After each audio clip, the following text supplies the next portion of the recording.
میں نے شفقت محمود کو کہا بھی ہے کہ ہمارے بچوں کو ہر سکول، چاہے وہ انگلش میڈیم، چاہے اردو میڈیم، چاہے دینی مدرسے، سب کو 8، 7، 8 اور 9 کلاسز میں باقاعدہ سبجیکٹ پڑھائیں کہ نبی صلی اللہ علیہ وسلم کی جو زندگی تھی اور جو مدینہ میں کیا وہ کیا تھی.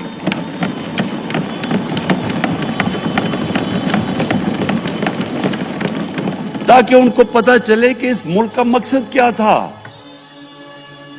بڑے لوگ جو پاکستان نہیں چاہتے تھے وہ کیا کہتے تھے؟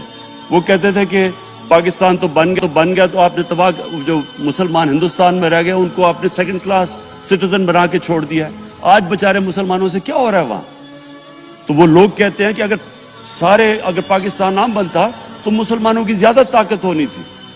ایک ہندوستان میں اس طرح مسلمانوں کا برا حال نہیں ہونا تھا جو آج ہے. یہ ایک آرگیومنٹ دی جاتی ہے.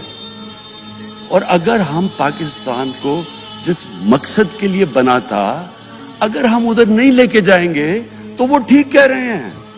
یہ تو نہیں تھا کہ وہاں ٹاٹا برلا تھے جو اربوں پتی اور یہاں یہ شریف اور زرداری اربوں پتی بن جائیں. اس لیے تو نہیں پاکستان بنا تھا. یہ ایک بڑی ہمیں ری الائن کرنا چاہیے اپنے نظریے کی طرف. ہمیں اپنا رخ چینج کرنا چاہیے واپس کہ یہ بڑا عظیم خواب تھا پاکستان کا. اور وہ جو تاریخ تھی، وہ جو اصول انہوں نے سیٹ اپ کیے، جن لوگوں کی حیثیت ہی نہیں تھی، یہ تاریخ کا حصہ ہے کہ اس کے بعد انہوں نے دیکھتے دیکھتے 15، 20، 30 سالوں کے اندر دنیا کی امامت کی. صرف امامت ہی نہیں کی، وہ تو منگولیوں نے بھی دنیا بڑی جلدی سے فتح کر لی تھی. چنگیز خان نے بھی بڑی جلدی اس کی فوجوں نے فتح کر لی تھی. 100 سال کے بعد وہ ختم ہو گئے تھے. انہوں نے ایک دنیا کی عظیم سیویلائزیشن، جو ٹاپ سائنٹسٹ تھے، سارے دنیا کے ٹاپ سائنسدان، ایک عظیم کلچر. اور سب سے بڑی بات جو میرا آج میں یہ کہنا چاہتا ہوں، انہوں نے اخلاقیات، ایک اخلاقی، ایک مورل سٹینڈرڈ سیٹ کی دنیا میں. جب مسلمان گئے انڈونیشیا اور ملیشیا، وہاں تو کوئی مسلمان کی فوج نہیں گئی، وہاں تو کوئی تلواروں سے نہیں فتح کیا. مسلمان تاجروں کا وہاں کردار دیکھ کے لوگ حیران ہو گئے کہ یہ کون لوگ آئے ہیں جو بالکل ان کی morality ایسی، نہ وہ کوئی دغا بازی کرتے تھے، نہ وہ کوئی دھوکہ دیتے تھے، اپنی زبان پہ کھڑے ہو جاتے تھے. لوگ ان سے امپریس ہو گئے کہ کون سی قوم ہے. دیکھیں اسلام ہم غلط فہمی میں ہیں، یہ سمجھتا ہے کہ جی تلوار سے اسلام پھیلا تھا. اسلام پھیلا تھا کہ وہ ایک انسان کے کیریکٹر کو ریفارم کرنے آیا تھا. ہم جب اللہ سے مانگتے ہیں، ہم نماز میں ایک ہی چیز مانگتے ہیں کہ اللہ ان کے راستے پہ لگا جن کو تو نے نعمتیں بخشی، ان کے نہیں جو غلط تباہی کے راستے پہ چلے گئے. صرف نماز میں ہم یہ چیز مانگتے ہیں، ہر روز ہم پڑھ کے یہ مانگتے ہیں. یہ 2 راستے ہیں، ایک ہے تباہی کا راستہ، ایک ہے عظمت کا راستہ. نعمتیں کس کو بخشیں؟ اللہ کے پیغمبروں کو. اور جو دنیا کا سب سے عظیم انسان، جو دنیا کا سب سے عظیم لیڈر، جس کو اللہ نے سب سے زیادہ نعمتیں بخشی، ہمارے نبی صلی اللہ علیہ وسلم. نہ کبھی اس طرح کا انسان آیا ہے، نہ کبھی آ سکتا ہے. تو ہمیں راستہ بتایا کہ ایک ان کا راستہ ہے اور ایک دوسرا راستہ ہے، تباہی کا راستہ ہے. اور وہ جو ان کے راستے پہ چلتا گیا وہ ایک عظیم انسان بنتا گیا. ایک کتاب ہے، میں اپنے لوگوں کو ریکمینڈ بھی کرتا ہوں کہ دی عرب کانکویسٹ، وہ پڑھنے والی کتاب ہے.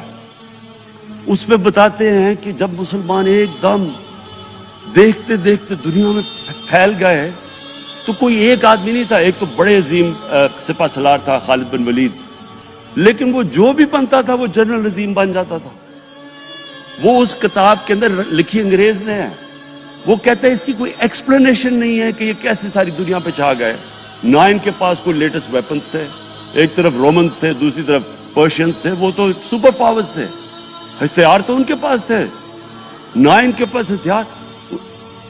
نمبرز میں بھی وہ زیادہ تھے, ان کی فوجیں بھی زیادہ تھیں, لیکن وہ ساری دنیا پہ پھیل گئے اور ایک ایسا سویلائزیشن بنا کہ زیادہ تر تو مسلمان نہیں تھے, وہ بھی ان کو مانتے تھے, کیونکہ ان کی اخلاقیات, ان کا عدل اور انصاف کا نظام, ان کا کیریکٹر, اس کی وجہ سے لوگ آئے ہیں. یہاں جو ہندوستان میں اسلام پھیلا ہے, یہ ہمارے جو بڑے بڑے بزرگ تھے, داتا صاحب, بلے شاہ, نظام الدین اولیاء اور بابا فرید, یہ لوگ تھے.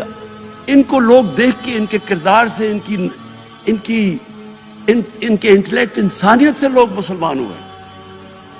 تو ہم آج, میں جو یہ سینٹ الیکشن ہوا ہے, میں اپنی قوم کو یہاں, یعنی مجھے شرمندگی ہوتی ہے اسپیکر صاحب کہ ہم وہ کدھر وہ خواب اور کدھر بکرا منڈی بنی ہوئی ہے ایک لوگوں کو خریدنے کے لیے, اور سب کے سامنے. یعنی ہمیں ایک مہینے سے پتا تھا کہ پیسہ جمع کیا جا رہا ہے اس سینٹ الیکشن میں, اور مجھے حیرت ہوئی کہ الیکشن کمیشن کہتا ہے کہ جی یہ تو پتہ نہیں کوئی ہم آزاد انسٹیٹیوشن ہے, یا میں ان کی کوئی آزادی کے اوپر لے رہا تھا, یا جی بڑا زبردست الیکشن. اچھا کہتے جی بڑا اچھا الیکشن کروایا. یہ مجھے اور اس سے تو مجھے اور صدمہ ہوا ہے کہ اگر یہ الیکشن اچھا آپ نے کروایا ہے تو پتہ نہیں برا الیکشن کیا ہوتا ہے.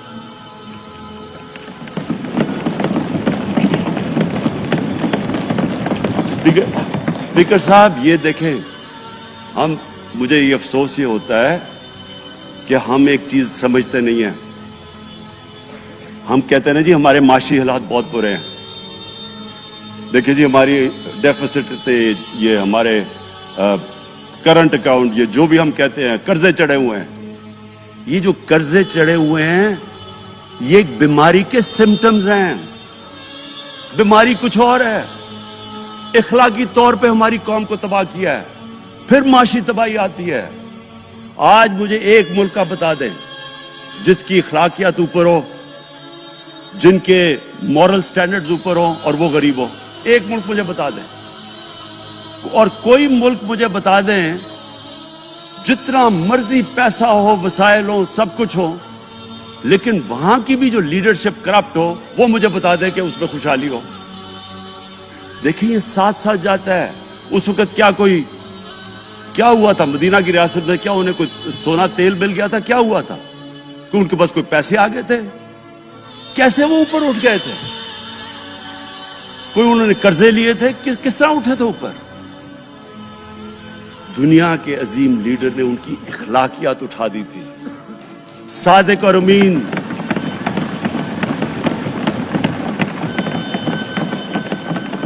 ایک قوم, انہوں نے ہمیں بتایا, ہمیں قرآن میں اللہ حکم کرتا ہے کہ ان کی سنت پہ چلو.